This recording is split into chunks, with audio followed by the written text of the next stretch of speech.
Génial. Alors, on va commencer. Bonjour tout le monde. Je m'appelle Marilyn Merritt Gray et je suis la co-présidente de Voix pour les environnements et des collectivités durables. Kim Reader m'accompagne, notre facilitatrice de projet. Voix, c'est un groupe qui a été créé plutôt récemment, en 2014.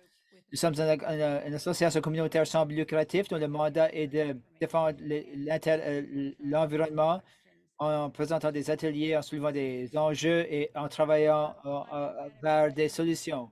Le travail en matière d'adaptation au climat est rendu possible par le financement du Fonds de financement environnemental de Nouveau-Brunswick, de l'argent de la World Wildlife Fund, également avec la coalition sur le bassin versant de Belal. Alors, dans le cadre de cette présentation, ce que nous voulons partager, c'est un peu de ce que nous faisons en matière d'adaptation au changement climatique et la mobilisation communautaire. Nous utilisons, nous parlons ainsi de façon délibérément. Nous allons partager les leçons apprises pendant notre travail. Alors, tout d'abord, notre région. Notre région est située dans la partie inférieure de la rivière Saint-Jean-Woolastoke, en bas de Fredericton-Oromocto et par-dessus Saint-John. Vous le voyez marqué sur la carte à l'écran.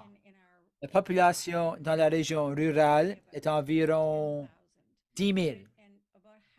Et la moitié des gens, la moitié de ces habitants-là, les gens auxquels fait référence, le gouvernement fait référence comme des résidents saisonniers. Et la zone complète de notre région, c'est une plaine inondable. Et 29% de la zone, c'est des terres humides riches. La base contribuable de la région continue d'augmenter malgré les inondations dévastatrices à répétition depuis 5 ans. Aucune ville dans la région, mais ce sont des petites collectivités rurales historiques. C'est ça qui forme la région. La région a été nouvellement réorganisée avec une structure de gouvernance locale en vertu de la municipalité d'Arcadia et Valley Waters. C'est la partie nord de la région, Valley Waters plus dans la partie inférieure de la région. Alors, ce que nous avons fait, l'objectif à long terme de notre projet a été de devenir plus résilient face aux aléas climatiques. On a commencé ce travail-là en 2019 face aux effets dévastateurs en 2018. Alors, il faut élaborer la confiance à la collectivité. Cela va au-delà d'établir des priorités et la sensibilisation. Gardons cela en tête. De concert avec la réalité des concerts que nous avons tous connus, notre processus a été ralenti. Nous avons choisi une démarche de la collectivité qui s'y intéresse plutôt que d'être axé sur des collectivités distinctes. C'est par exprès. Nous reconnaissons la nature rurale des collectivités dans la zone inondable sensible. Nous travaillons dans toutes ces collectivités-là pour réaliser notre objectif de réduire les aléas climatiques. La zone a une longue histoire de partager les ressources et les gens connaissent les difficultés partagées et des occasions. Je les appelle des gens de la rivière. Notre travail a été remis en cause parce que la région traverse plusieurs frontières de gouvernance. Par exemple, deux différentes commissions régionales de services qui font partie de la structure locale de gouvernance, deux différentes commissions régionales de services, ainsi que des régies de santé, des régions séparées, des commissions régionales de services, la structure des mesures d'urgence, le service d'intervention en cas de crise est également organisé différemment de comment on fait dans les régions.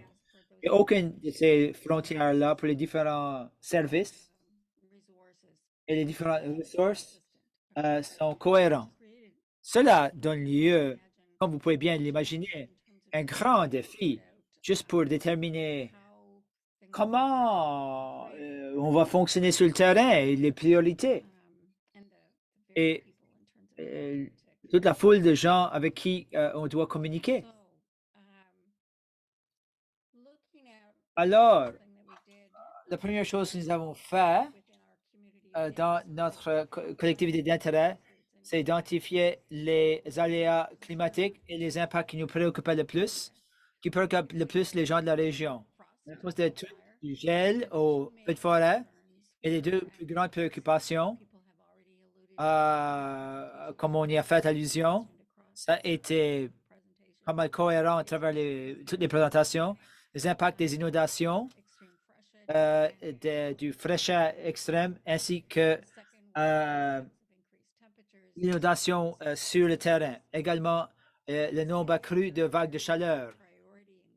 Les autres zones de priorité qu'on a identifiées, et ça apparaît à l'écran.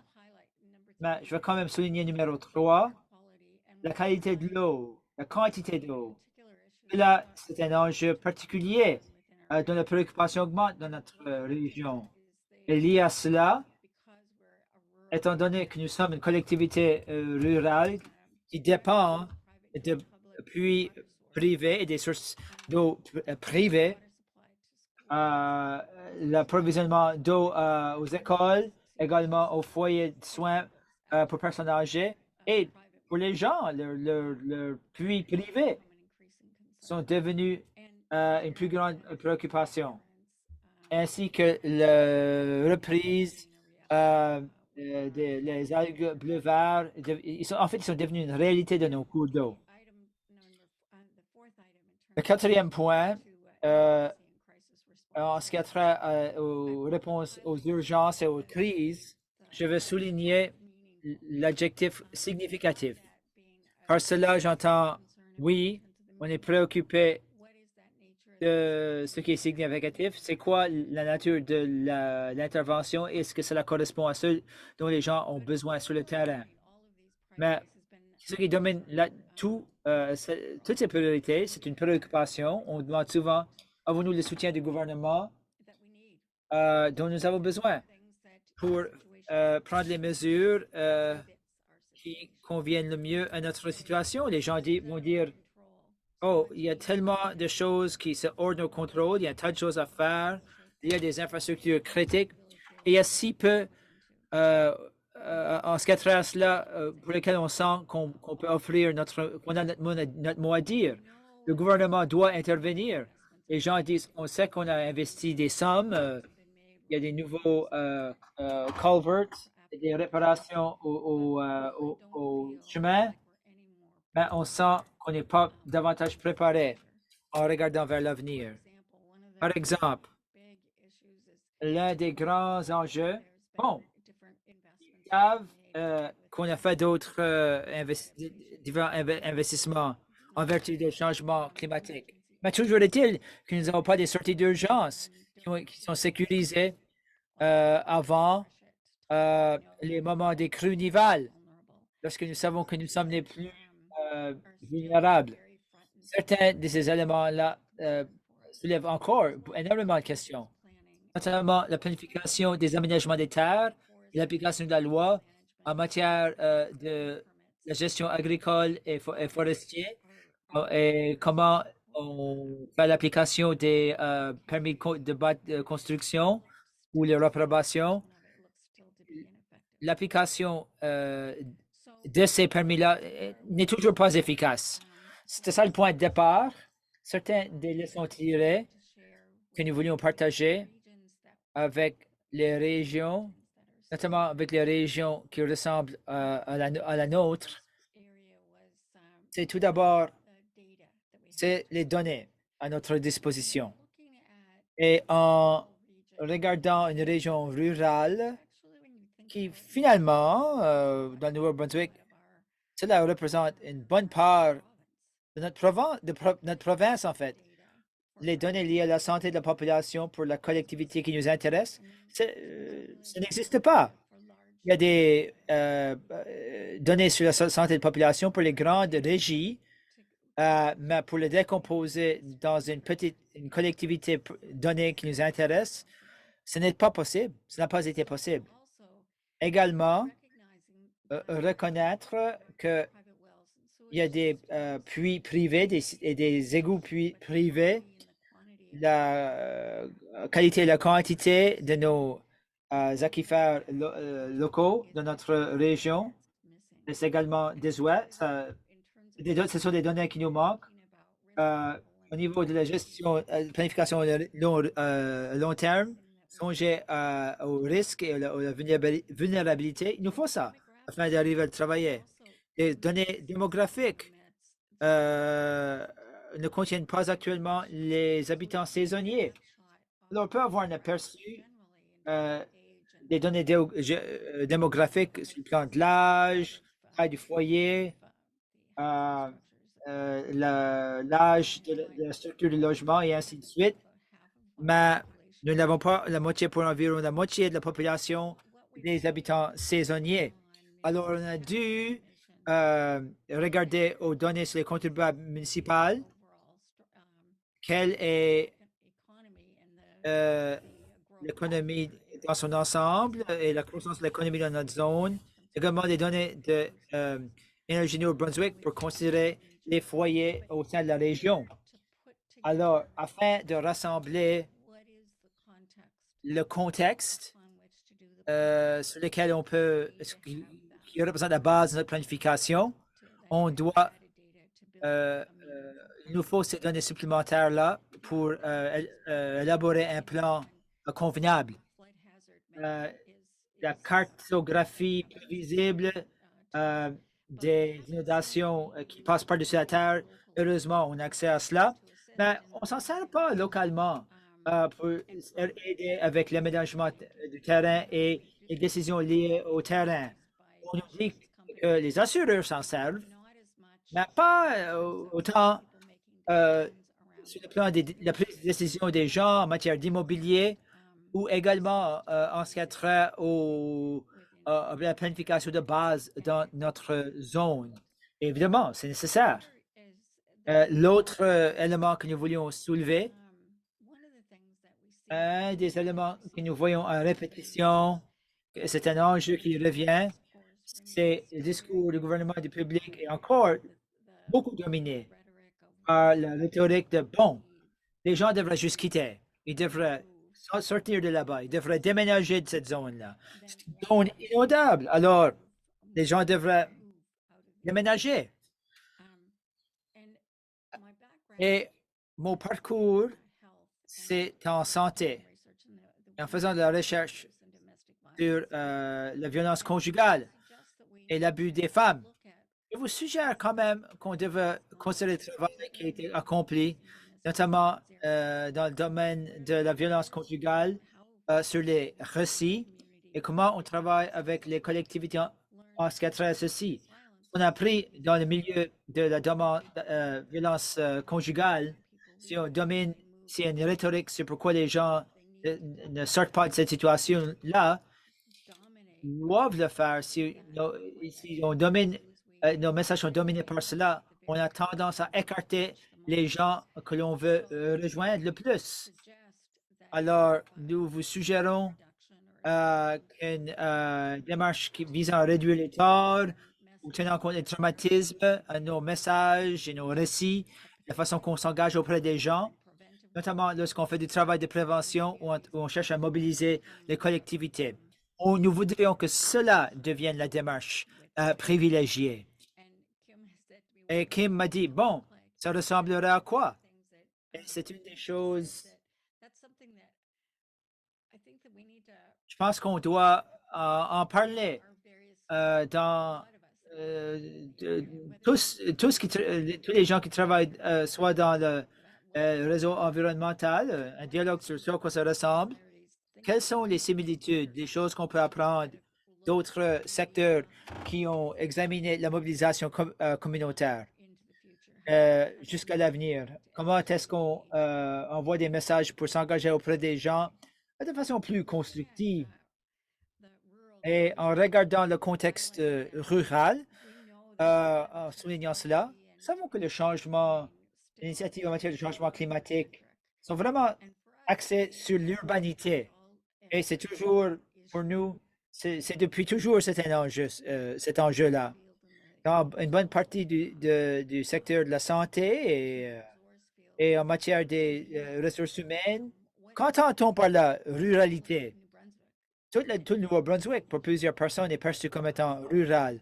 Mais pour nous, dans notre travail, l'enjeu de là où les gens sont sur un poids un puits privé ou des égouts privés et leurs propres responsabilités, pour nous, c'est une définition significative en ce qui a trait à la ruralité. C'est toute une différence pour une différente réalité. Dans la collectivité qui nous intéresse, 90% de notre population dépend des puits privés et des égouts privés. L'autre enjeu que je veux souligner, c'est l'épée à double tranchant. Les gens qui vivent en milieu rural, souvent, sentent comme si toute la politique gouvernementale, les programmes gouvernementaux ont tendance à faire que les gens qui vivent en milieu rural, faire qu'ils sont invisibles finalement. On se sent ignoré, on sent comme si on était ignoré et que nous sommes invisibles. En même temps, Plusieurs d'entre nous protègent de façon féroce notre intimité et nous gardons contre l'interférence extérieure.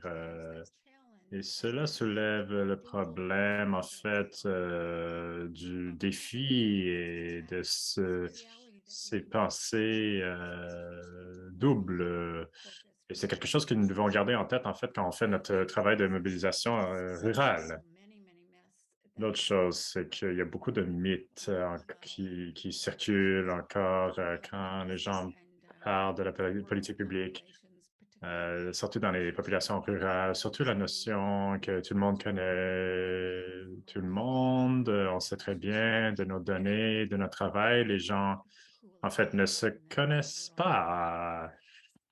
Ils ne connaissent pas tous les gens dans leur région et il faut identifier les gens ayant les besoins les plus criants dans les zones rurales peut poser des grands défis. Ça a été un grand défi pour nous. Donc, le fait que les gens dans les zones rurales n'adoptent pas les innovations très rapidement, non plus, ce n'est pas partie de la réalité. Donc, il y a plusieurs mythes qui existent encore. Faire ces changements en termes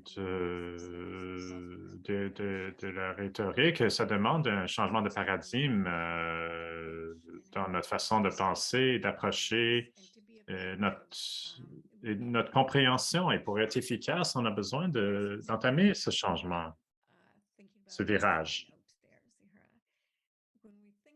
Quand on pense bon, nous avons fait le travail d'adaptation, de recherche sur les adaptations. Et donc, pour parler de la planification de l'exécution, on voit deux choses qui sont en tout cas, les plus grands besoins. Et on a besoin d'avoir un soutien du gouvernement qui soit visible dans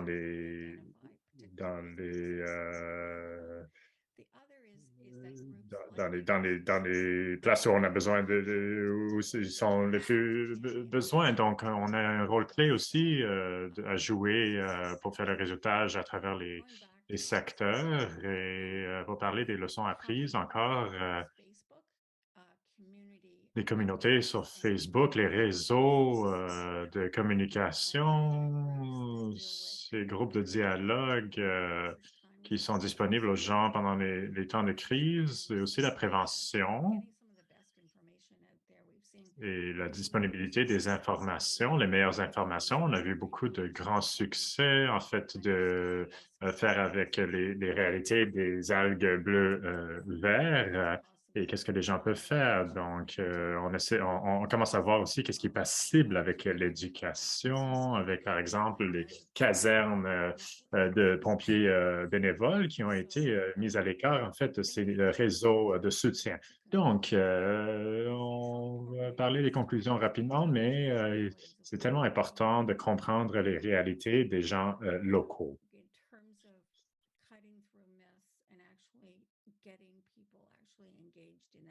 Donc, comment mobiliser, engager les gens dans ce processus de mobilisation? Euh, on doit apprendre des autres champs de travail comme le développement communautaire, travailler dans des secteurs où il y a des populations stigmatisées.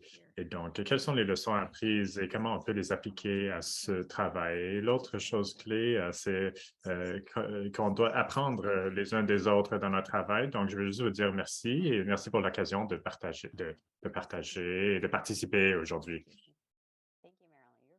Merci. Vous êtes juste à l'heure. J'apprécie que vous avez partagé avec votre communauté. Je suis désolé, mon cerveau est figé. On va passer à la prochaine présentation maintenant. Et donc, je vais partager son écran. Donnez-moi une seconde pour monter sa présentation.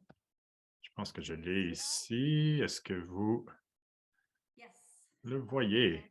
Oui, fantastique. Laissez-moi savoir quand vous voulez que je l'avance. Merci beaucoup et bonjour tout le monde. Je suis très contente d'être ici avec vous. Et c'est un plaisir d'avoir vu les autres présentations. Donc, merci pour cela. Bonjour, je suis Catherine Bacos, je suis directrice de finance, Climate Finance and Science au Centre Intact sur les adaptations climatiques. J'ai une collègue qui est ici, mais juste pour vous dire rapidement qui nous sommes au Centre Intact, que pour ceux d'entre vous qui ne connaissaient pas, donc on est affilié avec l'Université de Waterloo et on a des communautés, des gouvernements et donc tout le monde qui est associé avec les changements climatiques et en particulier, bon, les incendies de forêt et bon, les changements climatiques et les incendies, bon, les inondations. On veut parler du besoin criant pour l'adaptation aujourd'hui. Et pourquoi on a besoin d'adaptation? Ben, tout le monde sur cet appel a une très bonne compréhension de pourquoi les changements climatiques sont essentiels, mais en tout cas, je veux faire une révision rapidement avant de passer à voir les travaux que le Centre Intact a fait. Donc, la manifestation que les changements climatiques est par des événements extrêmes météorologiques. Donc, on a vu beaucoup de ces événements, les ouragans, bon, des glissements de terrain, c'est à cause de toutes sortes d'impacts, des implications socio-économiques et la perte de vie, etc. Donc, on a besoin d'amplifier la discussion, ce que nous faisons aujourd'hui, sur l'adaptation comme les impacts des événements extrêmes.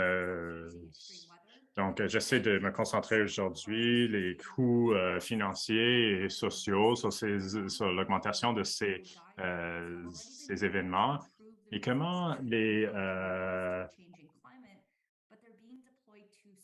lignes directrices sont déployées trop lentement, en fait.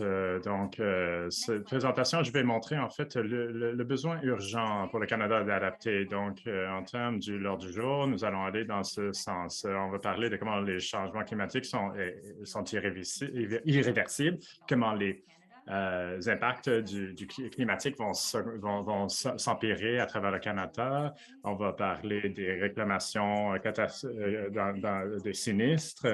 On va parler des impacts des inondations et sur le marché résidentiel. Bon, on va parler des impacts sur la santé mentale. On peut parler aussi euh,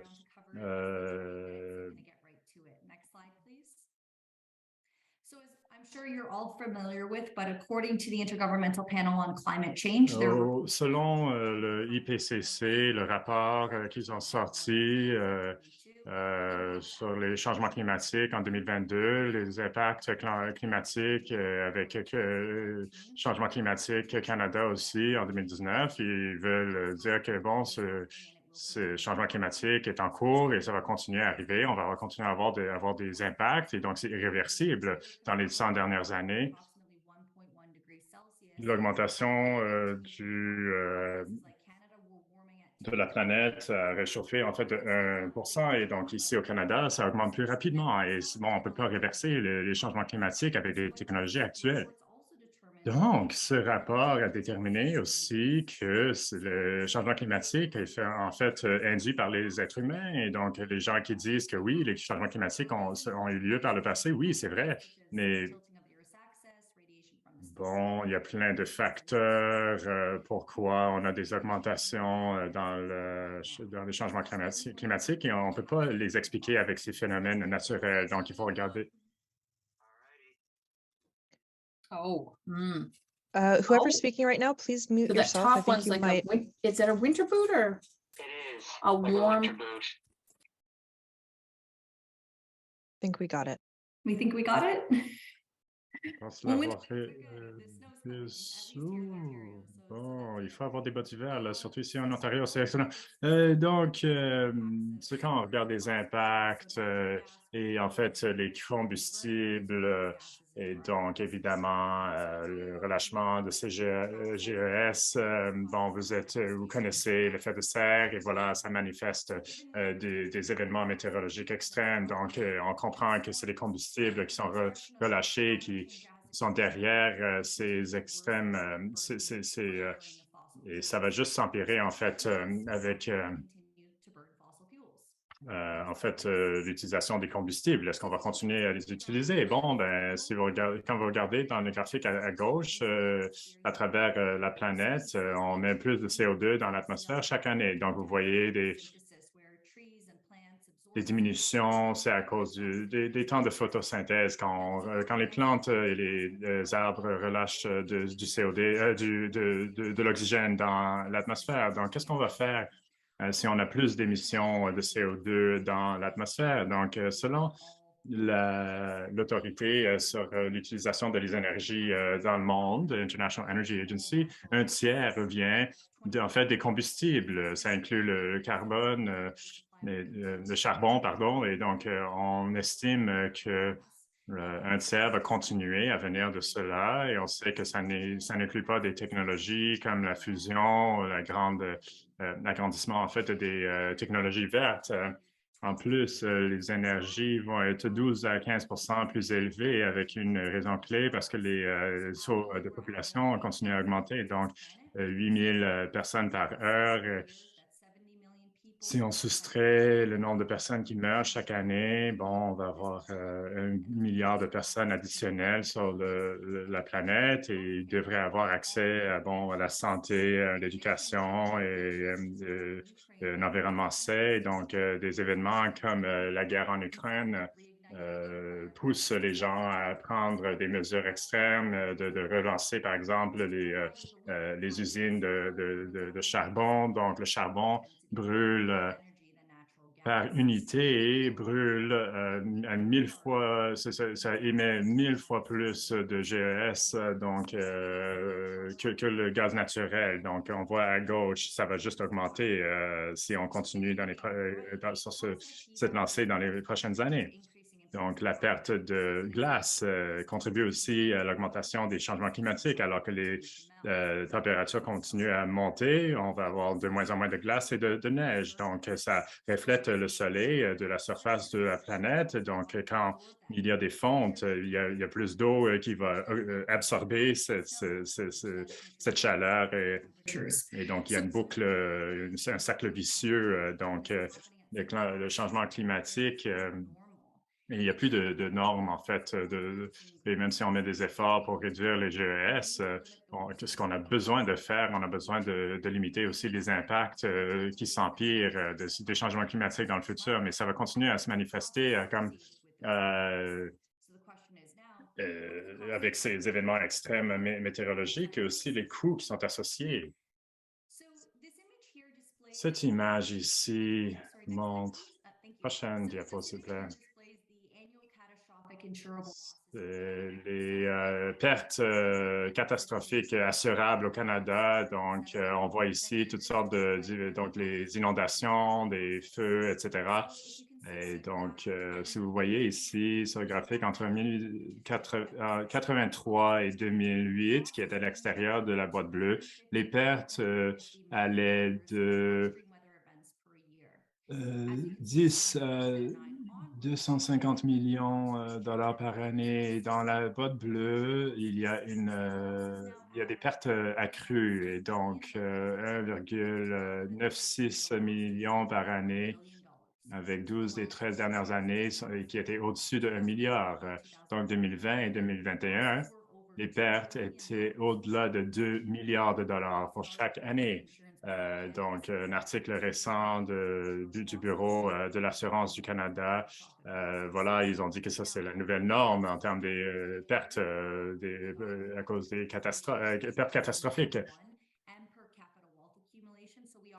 On prend en compte ici une comparaison directe, donc c'est important de noter ici que ce sont des pertes assurables. Si on multiplie ce graphique par 3 ou 4 fois, on va trouver en fait les pertes non assurables que les gouvernements et les individus payent de leur poche. Et pour les gouvernements en particulier, ça sort en fait de toutes sortes d'autres programmes sur l'infrastructure, développement d'infrastructures, les hôpitaux, etc. Avec le COVID-19, on n'a plus d'argent à dépenser. Donc, les impacts économiques sont attribuables au changement climatique. Donc, on voit ici, en fait, que les inondations sont responsables pour beaucoup de ça. C'est bon, les inondations. Ici, on parle seulement des pertes assurables. Donc, à travers le Canada, les primes diminuent et les plafonds diminuent aussi. Donc, la moyenne, c'est 43 000 Wednesday, because that flood was probably caused by sewer backup or sewer water, which would make the house uninhabitable. Souvent, on ne peut pas habiter dans les endroits où les inondations arrivent, mais si on a un plafond de 10 à 20 000 dollars, on peut être responsable, en fait, de dépenser 20 000 dollars avec COVID-19. Plusieurs Canadiens, en fait, n'arrivaient pas à joindre les bouts. Donc, on a des augmentations aussi des taux d'assurance. Donc, ce n'est pas juste des impacts assurables. On parle aussi de l'insécurité sur le marché du logement au Canada. Donc ici, le rapport, vous voyez le rôle que ça a joué. Et donc, l'objectif de ce rapport était de déterminer si 1 à 2 événements d'inondation et l'impact du prix des immeubles et donc le nombre de temps, le nombre de jours passés sur le marché et aussi, et on voit en fait que les maisons qui étaient dans les communautés inondées, ça a réduit de 44 les 19.8% longer. Des annonces des maisons. Et bon, le nombre de jours passés sur le marché aussi était 19,8 et passé plus de temps sur le marché. Et puis, des impacts aussi sur la valeur des prêts, le ratio des valeurs vers les prêts. Donc, with a single exception of 2016. So these une floods exception en 2016. within the city due to varying combinations. Donc, il y a eu différents impacts dans différentes villes, une combinaison de plusieurs facteurs différents. Bon, gel tardif, fonte tardive aussi. Donc, on multiplier tous ces chiffres par 3 ou 4 fois, hein, parce que là, on doit trouver, ça c'est juste ça c'est des pertes assurables ici. Donc, ça s'élève à 13 millions de dollars par année. Donc, ça, c'était jusqu'à 2018. Mais en avril de 2019, Fredericton a eu une inondation catastrophique encore. Donc, on a fait enquête et on a vu que into housing prices. Il y a eu, en fait, on a pu regarder dans une année. Donc, peu importe si votre maison a été inondée dans une ville comme Fredericton, vous perdez de la valeur sur votre maison, peu importe si vous avez vécu l'inondation ou non. Prochaine diapo. Donc, on a parlé du coût financier, mais quels sont les coûts sociaux du changement climatique? On a regardé avec les ménages à Burlington, en Ontario, qui ont vécu les inondations, qu'en 2014 et 2015 ont vécu un événement de précipitation accrue. Donc, ces micro-événements sont quelque chose de plus, phénomène de plus en plus fréquent et les municipalités à travers le Canada devraient regarder cela. Donc, on regarde ça sur une échelle de 0 à 5, avec 5 étant le pire. Et donc, on essaie de regarder. After the flood event had occurred, and yet, as you can see from Après l'événement d'inondation, par contre, sur le graphique, on voit que les répondants ont connu davantage de préoccupations et de stress à chaque fois qu'il y avait un événement de précipitation. Lorsqu'on a fait l'étude 3 ans plus tard, à chaque fois qu'il pleuvait, les gens allaient dans le sous-sol 3 fois la nuit pour s'assurer qu'il n'y avait pas d'inondation. C'est vraiment une terrible façon de vivre. De plus, les membres des foyers qui ont subi une inondation ont dû prendre du congé du travail. Plusieurs journées, on prend davantage de médicaments, toutes des réclamations qui passent par les assureurs de santé et non pas en matière de propriété, comme je vous ai montré plus tôt. Alors, ce qu'on a déterminé, c'est que le changement climatique n'a pas juste des incidences financières, mais des incidences sur la santé mentale. Alors, une inondation pourrait stresser un système de santé déjà trop stressé. Prochaine diapo. Alors, en plus de comprendre comment les risques physiques et climatiques vont évoluer, les municipalités doivent s'assurer qu'ils comprennent bien les lignes directrices qui ont déjà été développées pour mitiger les risques météorologiques extrêmes. Important de comprendre comment ces risques physiques-là vont se manifester, oui, mais également comment on peut les limiter. Notre équipe au Centre Intact a travaillé avec des groupes comme le groupe des normes du Canada, l'Association canadienne des normes, et de façon générale, dans tous les rapports que vous voyez là, on rassemble 16 à 80 experts en la question à travers le Canada avec des opportunités pertinentes pour souligner des façons abordables de s'adapter aux risques physiques du changement climatique. Alors, dans cette diapo-là, il y a des lignes directrices pour réduire la stimulation au niveau de la maison, la collectivité, la conception de la collectivité, les régions côtières, l'immobilier commercial et l'importance de restaurer l'infrastructure naturelle pour atténuer les effets de l'inondation. En ce qui a trait aux incendies de feu, le Centre Intact, à travers Firestar Canada, peut élaborer des mesures de protection d'incendies de forêt au niveau des foyers. Nous avons également enquêté sur les impacts de la chaleur extrême et ses impacts sur les infrastructures et services, les systèmes naturels, l'économie et la santé de l'économie.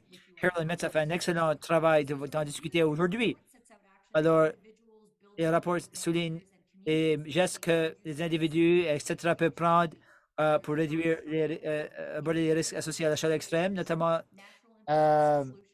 des structures liées aux infrastructures naturelles, bâtir des structures naturelles, également les mesures bâties, le passif et le refroidissement.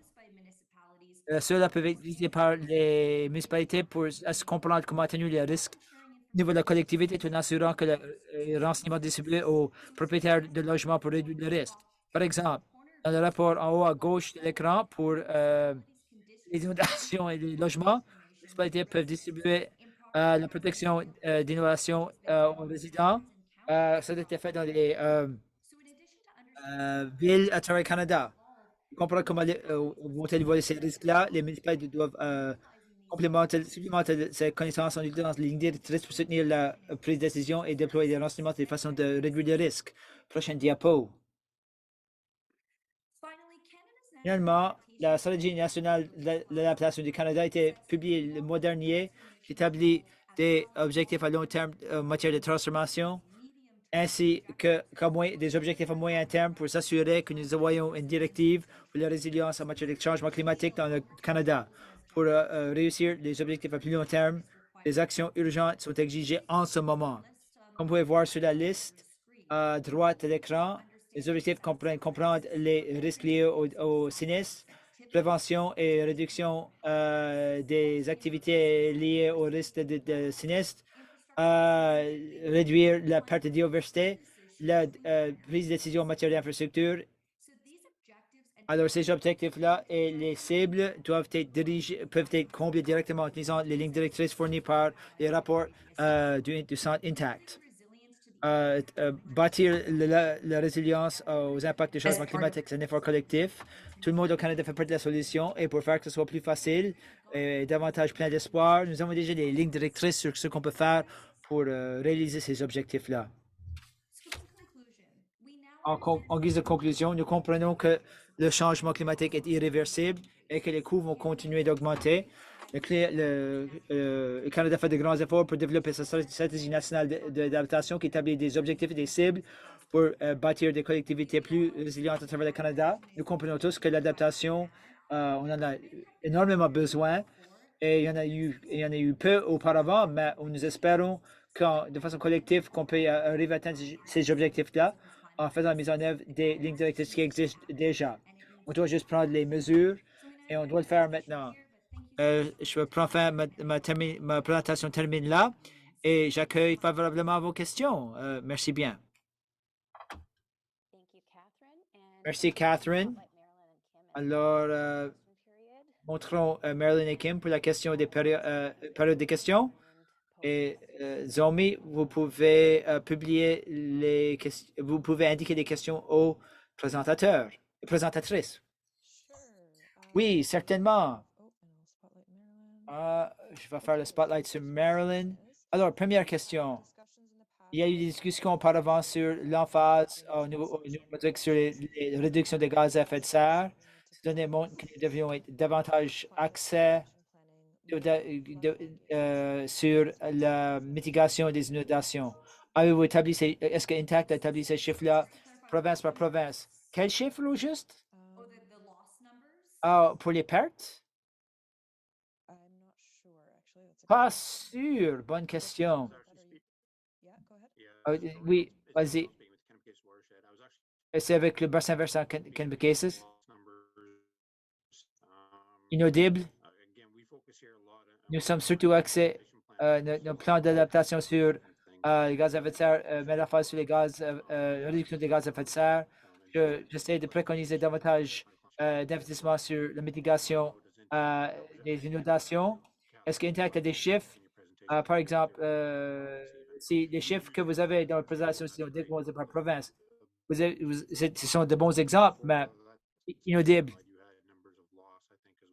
Il y avait les montants de perte aussi. J'en ai perdu un bout là. J'essaie de rassembler. C'est pas Intact. Je n'ai qu'un seul assureur. Intact ne fournit pas ces données-là. Cela vient de CAD-IQ et le Bureau des assurances du Canada.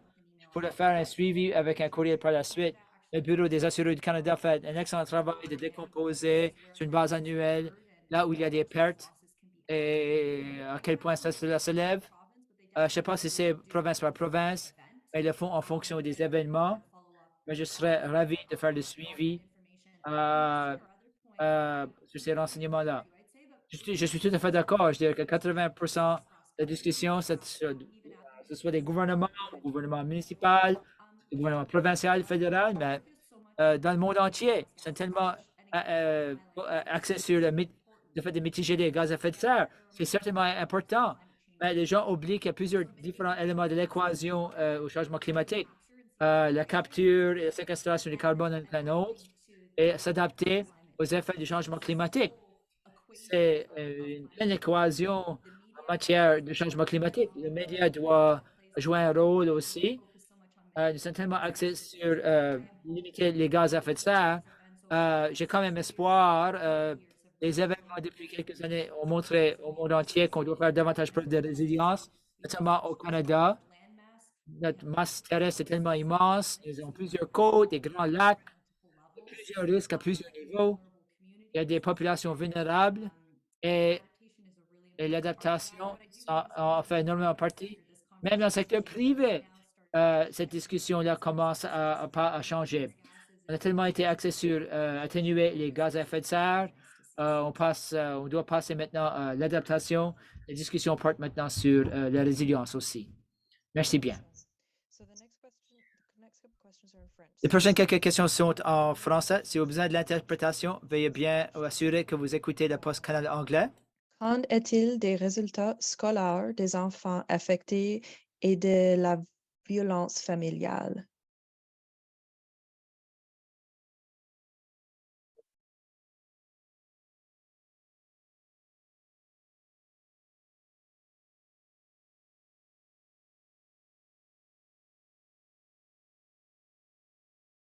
Je ne sais pas si la personne qui a écrit cette question, c'est René Turcotte. Si peut-être il faut donner un peu plus d'avantages des victimes des inondations. Ah, OK. Ça fait un peu plus de sens.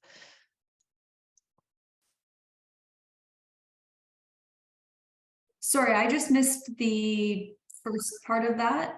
J'ai raté la première question. Est-il possible de rephrase la question? Did we study the effect of flooding Avez-vous on étudié l'effet des inondations sur scholar results for children les and also résultats scolaires family violence? As et it- sur la violence familiale? Donc, si vous avez d'expérience avec comment les inondations et les désastres pourraient affecter la violence familiale. So I don't know if that's geared towards me or Marilyn. Est-ce que c'est pour moi? Est-ce que c'est pour Marilyn? Je pense que n'importe qui peut répondre à la question. Vraiment, Marilyn, vous avez un certain parcours là-dedans. Oui, mais quand même, on n'a pas considéré cette question-là directement dans notre zone. Il y a des renseignements qui existent. Oui, les collectivités qui font affaire avec un grand traumatisme, notamment un sinistre, et des crises à répétition qui font que les familles soient en état de crise, la violence familiale et les enfants et qui vivent dans des situations traumatisantes. Oui, c'est une véritable chose.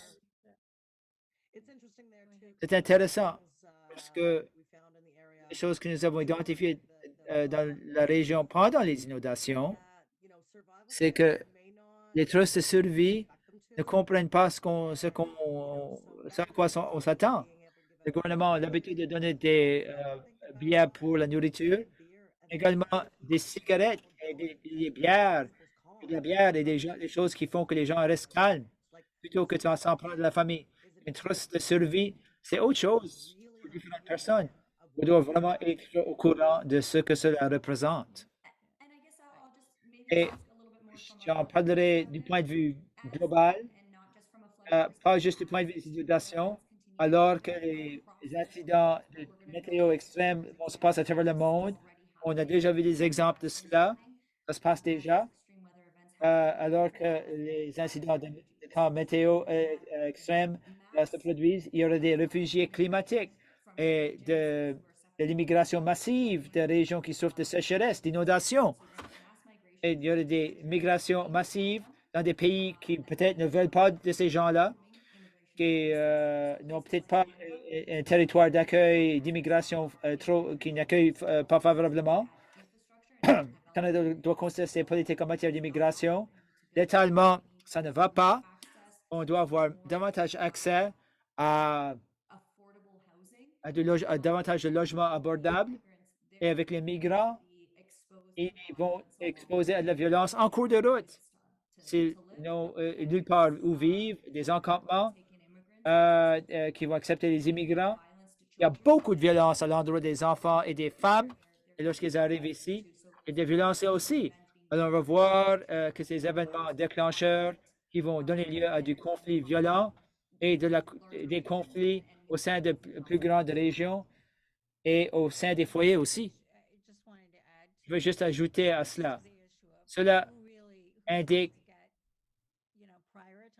on fait la priorité des besoins de qui reçoit les ressources. Souvent, il y a des gens dans toute collectivité qui sont plus visibles que d'autres. Et c'est une bonne question. Tellement souvent, ce sont les gens qui sont les plus durs à rejoindre, qui ont besoin des ressources le plus. Il faut vraiment porter attention à cela.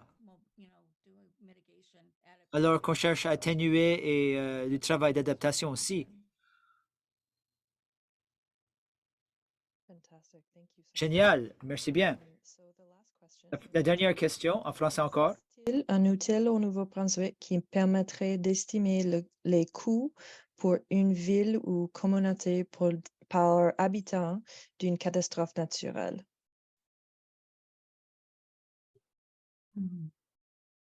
That's a great question. I don't know offhand. Quelle bonne question. D'emblée, je ne sais pas. Par habitant, les gens devraient accéder aux ressources du Bureau des assureurs du Canadien. Il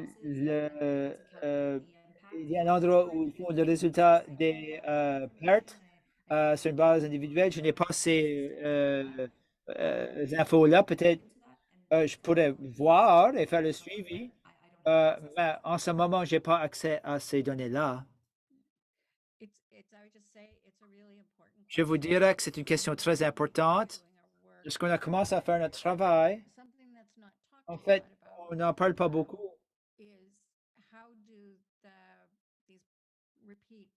Comment est-ce que les catastrophes naturelles à répétition, quel est l'effet sur les valeurs des propriétés et la base des contribuables d'une collectivité ou d'une région? Si la base des contribuables est touchée, cela donne lieu, ça a un impact sur les services que cette zone-là peut offrir aux gens qui y habitent. On peut faire une extrapolation à partir des renseignements sur les contribuables des services régionaux de services, mais ce n'est pas très visible.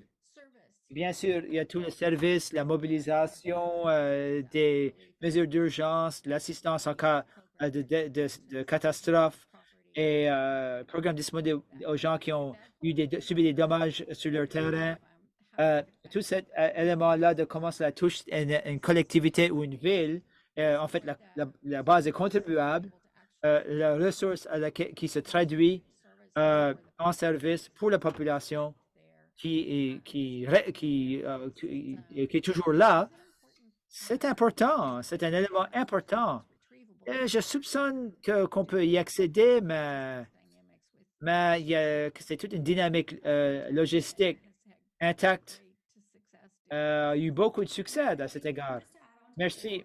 Pour ajouter au propos de Maryland, il y a des pertes catastrophiques plus grandes. Si on multiplie le graphique de 3 ou 4 fois, ce sont les pertes non assurables. Dans nos recherches, afin que vous compreniez combien de temps que ça a pris, le rapport sur le logement que nous avons préparé, première analyse quantitative au Canada. Plusieurs personnes, plusieurs organismes ont fait des analyses selon les scénarios, mais c'est la première analyse quantitative pour considérer ce qui se passe véritablement au Canada pour utiliser les véritables données. Ça a pris notre équipe, il a fallu 2 ans et demi de travail. Les organismes nationaux et provinciaux qui ne voulaient pas fournir ces données-là.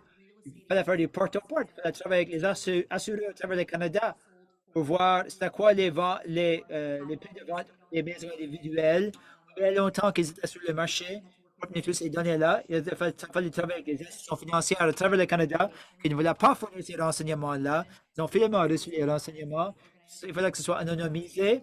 L'organisme devait être anonymisé. C'est pas facile d'obtenir ces renseignements-là. C'est très difficile. Ça prend bien longtemps. Et c'est pourquoi ça n'a pas été fait. C'est parce que ça prend très longtemps. Un dernier point, c'est pas forcément lié à la question, mais cela a déclenché quelque chose lorsque Marilyn parlait. On m'a songé la façon que nous calculons la croissance économique. Lorsqu'on regarde au produit national brut, C'est important à considérer en matière de changement climatique. On n'inclut pas les externalités négatives dans le produit national brut. C'est un très mauvais indicateur de la croissance. Et c'est comme Marilyn disait, il y a des services d'urgence. Les gens travaillent. Finalement, lorsqu'un événement énorme se passe de la météo extrême, malheureusement, ça compte comme un positif en matière de produit national brut parce qu'il y a davantage de gens qui travaillent. Il y a des équipes de construction, on bâtit. Alors, on doit intégrer des éléments externes négatifs. Est-ce que c'est un événement qu'on aurait pu éviter s'il y avait eu l'adaptation? Il y a des choses pour lesquelles qui ne peuvent pas faire l'objet d'adaptation, où il y a toujours un impact. Mais là où on peut s'adapter, on doit compter cela comme un négatif au produit national brut, malgré le fait qu'il y a des gens qui travaillent. On doit discuter ce point-là aussi. Alors, merci bien à vous tous qui présentez. Thank you very much. And Donc, merci beaucoup. hi everyone. Glad to be here. Content d'être là. Je suis Rob Capozzi avec le secrétariat sur les changements climatiques et je vais vous parler du nouveau plan d'action sur les changements climatiques du Nouveau-Brunswick qui a été récemment publié par le gouvernement du Nouveau-Brunswick. Et je vais passer, globalement, mais aussi je vais rentrer dans des détails sur le travail que nous allons entreprendre. Et donc, je vais vous montrer à quoi les 5 prochaines années d'objectifs ambitieux à l'air, ce que nous avons entrepris pour avancer l'adaptation. Et la présentation va se concentrer sur le côté de l'adaptation de notre travail et beaucoup moins sur la réduction des GES. Donc, je vais aller rapidement. Je veux juste vous confirmer que si vous avez des questions en français, ça me ferait plaisir de prendre votre question et vous répondre dans la langue de votre choix. OK, next slide, please. Prochaine diapo, s'il vous plaît. Thank you. So the new plan. Merci. Donc, le nouveau plan. Alors, je vais parler un peu d'histoire ici, mais nous venons de passer par un plan très robuste et agressif sur 5 ans qui a commencé en 2016. On a commencé le nouveau plan maintenant que nous avons publié en septembre. Et juste un peu en termes du progrès jusqu'ici dans le secteur de l'adaptation. Donc, dans l'ancien plan, on s'est engagé avec les municipalités pour leur représenter l'adaptation climatique, pour qu'ils se familiarisent. Et donc, on a pris l'approche de faire la promotion de la création d'un plan d'adaptation au changement climatique pour nos municipalités. Nous, présentement, avons 104 municipalités au Nouveau-Brunswick. Nous avons communiqué avec 56 d'entre elles. On a complété un plan d'adaptation pour nos municipalités. Pendant le dernier plan d'action sur les changements climatiques, et essentiellement, ces plans d'adaptation au changement climatique consistent en une évaluation des vulnérabilités très en profondeur, donc tous les risques présents dans leur territoire, dans la municipalité, et cela s'est étendu à tout. Ça peut être des atouts, ça peut être des atouts naturels, les installations, les utilités, les réseaux routiers, les édifices, etc. Plus de la moitié de nos municipalités ont des plans. Ils sont très au courant de ce qui est vulnérable dans leur communauté. Et le nouveau plan d'action se concentre sur amener ces municipalités, les laisser progresser et mettre en œuvre des mesures d'adaptation pour réduire les risques qui ont été identifiés dans la municipalité. Donc, on a une grande diversité dans notre province. On a du littoral,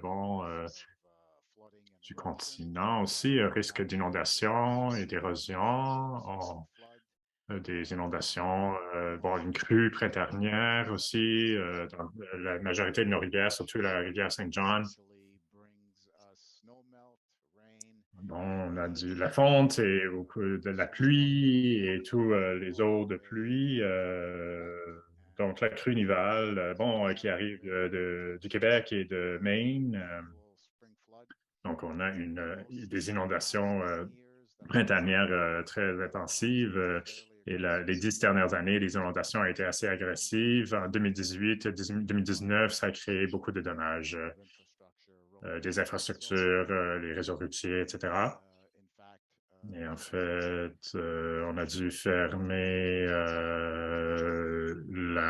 l'artère de l'autoroute transcanadienne qui traverse le Nouveau-Brunswick et nous connecte à la Nouvelle-Écosse et nous connecte au reste du Canada. Donc, on sait que nous avons une liste intensive de risques auxquels nous sommes vulnérables régulièrement et donc on a des bonnes données aussi sur les projections climatiques pour l'avenir jusqu'à 2100.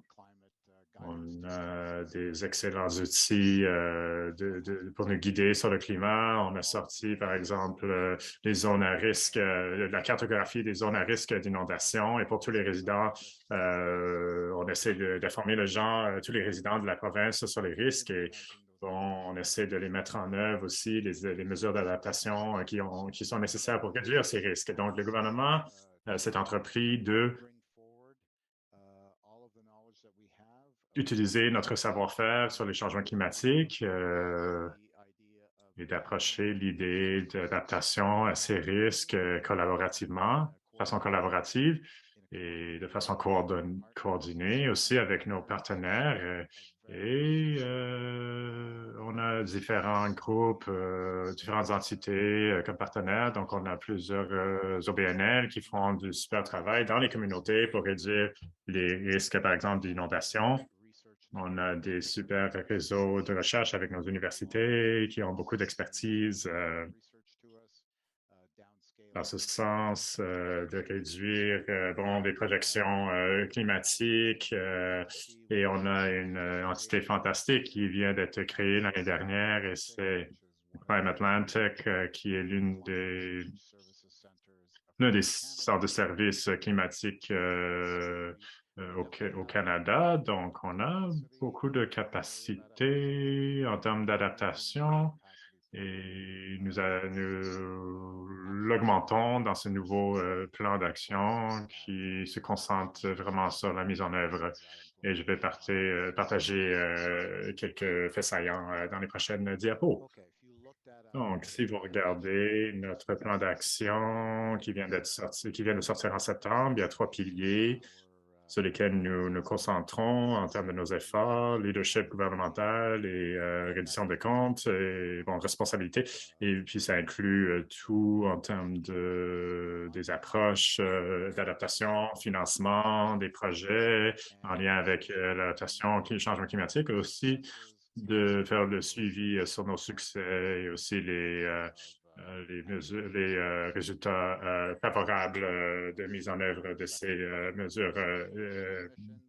Et donc, on a aussi un pilier qui est la réduction des émissions de GES. Comme vous avez entendu dans les autres présentations, c'est quelque chose de critique que nous avons besoin d'atteindre pour réduire ou de ralentir les impacts des changements climatiques. Et évidemment, le pilier de l'adaptation lui-même qui est préparé, bâtir la résilience en mettant en œuvre des mesures d'adaptation un peu partout. Donc, si vous regardez le plan d'action, on a 30 nouvelles actions mesurables avec des résultats clairs et on revient à notre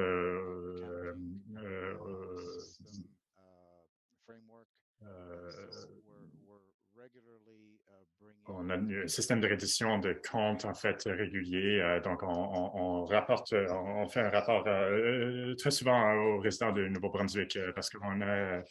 Donc, côté leadership gouvernemental, on a parlé de nos besoins, nos exigences en termes de la législation sur la responsabilité. Nous nous concentrons, nous misons sur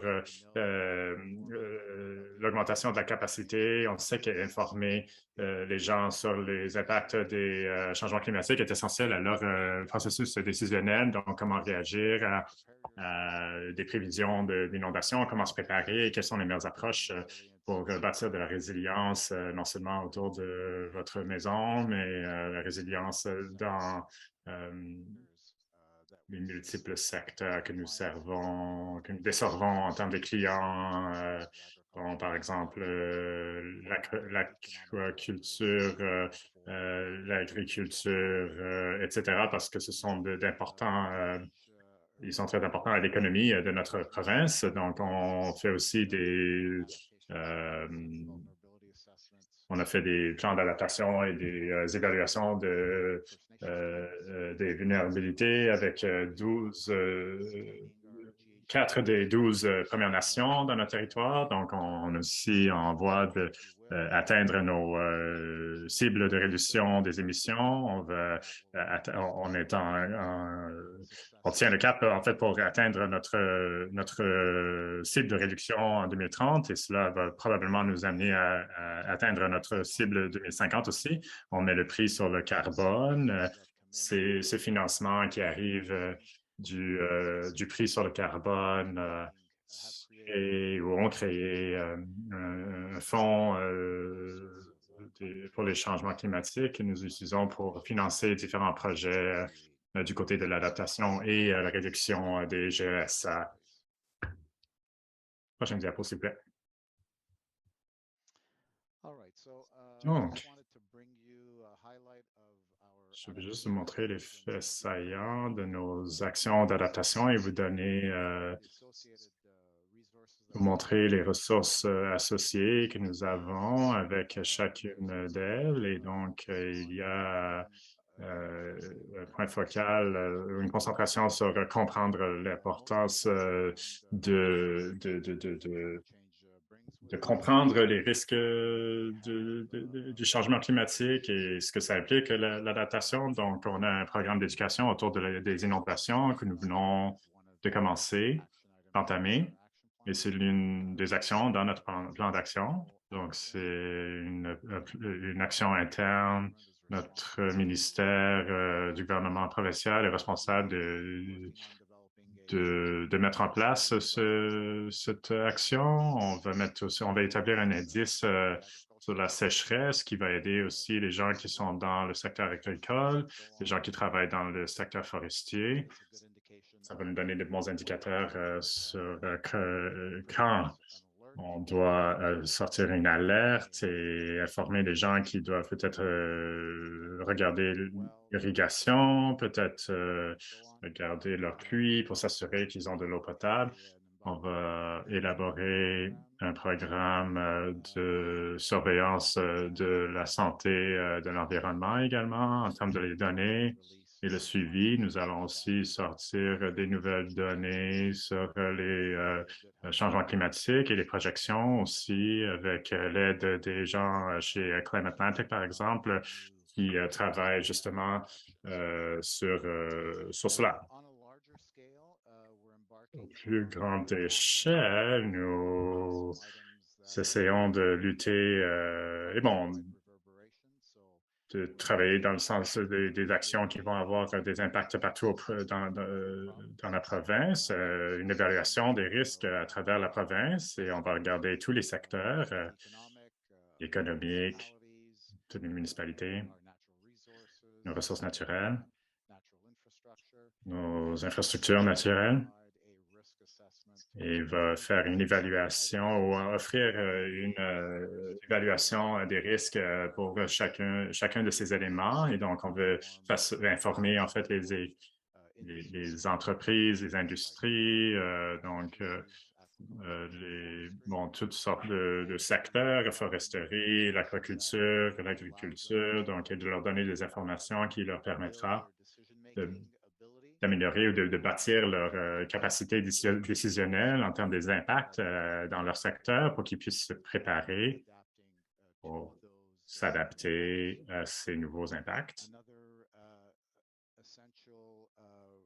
Un autre rôle essentiel de cette évaluation qui va établir la base, la fondation, la base de connaissances pour créer un plan d'adaptation au changement climatique au niveau provincial. Donc, ce sera essentiel pour identifier les risques pour la province et les types de plans d'adaptation que nous avons besoin pour réduire ces risques, et aussi pour bâtir la capacité en même temps, aussi bien qu'assurer que nous bâtissons aussi notre résilience. Donc, on peut s'attendre à ce qu'il y ait une évaluation des risques au niveau provincial. Notre calendrier est dans les prochaines années, donc on va le sortir bientôt et donc on va se suivre avec notre plan d'adaptation climatique et on va continuer aussi à travailler avec les communautés et les gouvernements locaux pour préparer leur plan d'adaptation au changement climatique et on va leur aider à mettre en place des mesures d'adaptation pour réduire le risque et les vulnérabilités. Du côté de l'infrastructure, nous avons un gros travail qui va être sorti par le ministère des Infrastructures et des Transports, et ce serait une évaluation du réseau routier et bâtir de la résilience dans ce réseau. Et donc, on a un grand engagement sur les mandats de maintenir de la biodiversité à travers la province pour augmenter la résilience. On connaît la valeur des écosystèmes, et le littoral, et aussi les deltas et les zones d'inondation naturelle et l'impact que cela peut avoir. Donc, on apprend aussi la valeur des solutions basées sur la nature et donc les impacts régionaux aussi. Et les OBNL sont essentiels à faire la promotion de ces mesures parce qu'ils utilisent et ils sont des experts à les mettre en œuvre dans leur communauté et dans leur zone d'expertise. Et on va avoir aussi la mise en œuvre des zones littorales vivantes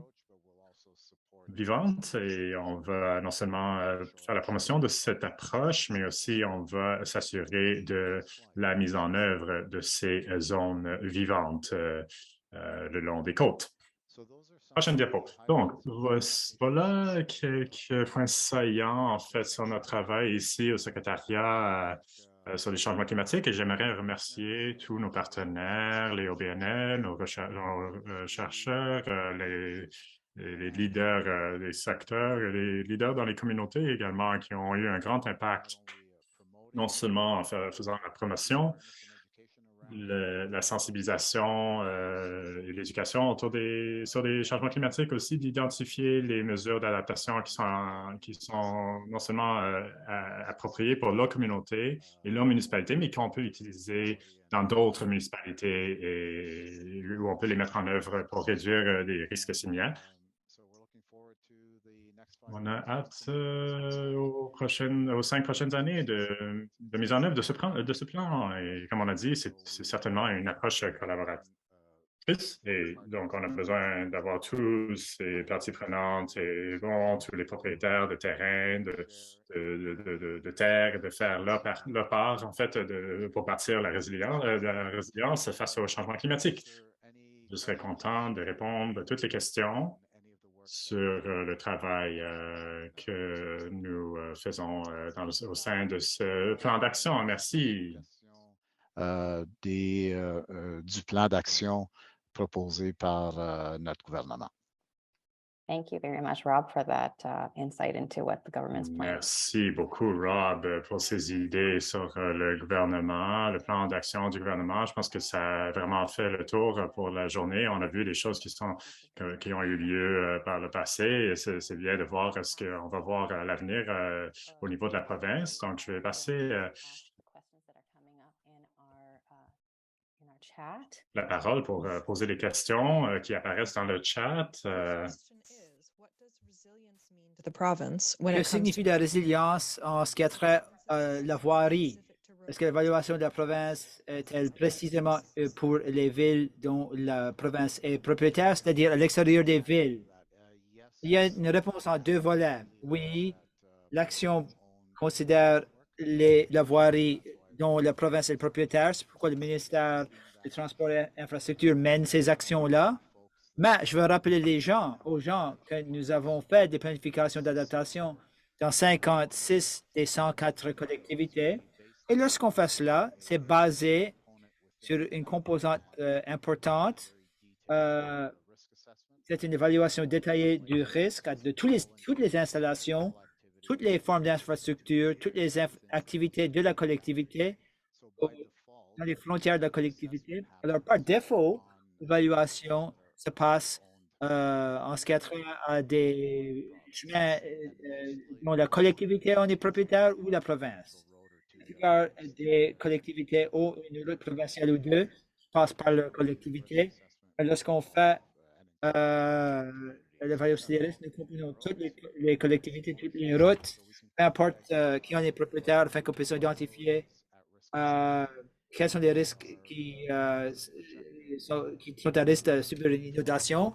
On peut utiliser les cartes de prévision de risque d'inondation. On peut surimposer cela sur les frontières de la collectivité. On peut rapidement identifier les chemins qui sont à risque d'être inondés. Ça, c'est très important parce que ces routes-là peuvent nous donner accès et on peut également sortir une région qui est à risque et qui pourra faire savoir aux prestataires de services en cas d'urgence si la route risque d'être inondée. Alors, oui, dans l'ensemble, l'action identifiée dans le plan d'action, c'est uniquement pour la voirie publique, mais par défaut, nous évaluons et nous identifions des vulnérabilités pour d'autres routes aussi dans les municipalités et dans les services de commission des services régionaux. Je reconnais que c'est une question difficile. Est-ce que la retraite des régions côtières va-t-elle être promulguée comme démarche d'adaptation? On a fait beaucoup de travail sur le retrait de la région côtière précisément par Valorez et Marion a parlé du travail que Valorez accomplit dans le secteur agricole. Mais si l'on veut utiliser Valorez comme un exemple, ils font tous les plans d'adaptation pour la péninsule acadienne et ses municipalités. Ils ont élaboré 7 plans d'adaptation pour ces municipalités-là dans la péninsule acadienne. Et ils ont apporté la discussion sur le retrait. C'est tellement vulnérable aux inondations côtières et l'érosion côtière. C'est une des grandes raisons. Et pourquoi on doit déplacer les personnes et les infrastructures. Les falaises s'effondrent et ici au lendemain, on se rend compte qu'on a perdu 5 mètres de terrain et l'infrastructure est maintenant à 10 mètres de s'effondrer dans le golfe du Saint-Laurent. Mais côté provincial, on n'a pas eu cette discussion-là sur le retrait. Nous savons que c'est une mesure d'adaptation, c'est sûr. Ces éléments-là d'infrastructure, les maisons, les édifices, les installations qui sont à risque imminent, on comprend assez bien là où ils se retrouvent. Par entremise de nos outils, les cartes des défis, des risques d'inondation, nous avons également des outils qui identifient les taux d'érosion sur la plupart de le Nouveau-Brunswick côtier. Voilà des outils que nous pouvons utiliser pour identifier là où les personnes qui sont les plus à risque se retrouvent. Mais comme je viens de dire, on ne va pas rentrer dans une communauté côtière, on va leur dire qu'ils sont à risque d'érosion côtière, d'inondation côtière. Ils le savent déjà. Ils le savent très bien. Et il s'agit d'une discussion que nous allons devoir entreprendre pour vraiment sérieusement considérer comment faire une retraite, pas de la retraite. Certains emplacements, il n'y a nul autre mécanisme d'adaptation qui pourrait arriver à réduire le risque. D'accord, merci. Il nous reste 30 secondes pour cette question. timeline to engage with the Y a-t-il remaining un échéancier pour s'engager auprès des collectivités New Brunswick qui restent, qui n'ont pas de plan d'adaptation? Oui, c'est quelque chose que nous comptons faire. On va s'engager auprès d'eux mi-2013. Je sais que la difficulté et le défi pour les municipalités qui se font fusionner, ce seront surtout d'ordre administratif. Alors, nous allons commencer notre engagement auprès d'eux au milieu de l'année 2023, lorsqu'ils auront bien compris et ils ont bien géré leurs nouvelles tâches administratives. Nous ne voulons certainement pas ajouter un fardeau. Nous avons un échéancier, nous savons lesquelles des communautés ont des plans d'adaptation et on va être surtout axé sur les nouvelles entités et faire qu'ils fassent partie de ceux-là qui ont un plan d'adaptation. Thank you very much, Rob. Merci bien, Rob.